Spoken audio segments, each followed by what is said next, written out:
Scan to unlock Sovi and ace your tests.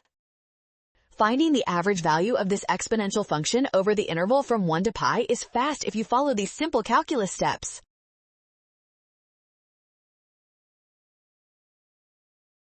First, we must set up our definite integral by placing the function e to the power of square root x inside the bounds from 1 all the way up to pi.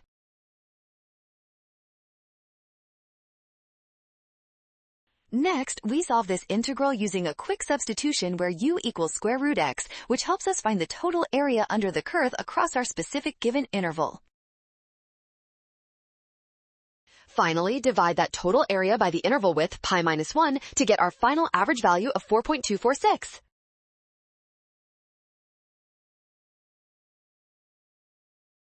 Well done! Scan now, watch signs and avoid rush, trust given and check steps. That makes option B our final winner for this problem.